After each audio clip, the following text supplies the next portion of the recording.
Hi guys, welcome to Only Maths Tutorial Point.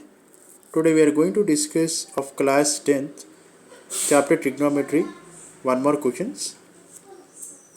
So third question guys, write sin theta in terms of tan theta. From identities we have secant square theta minus tan square theta equal to 1, right?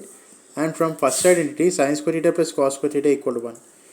We should make as sin theta as subject and RHS bar should be in terms of tan. So we can write tan theta as sin by cos, right?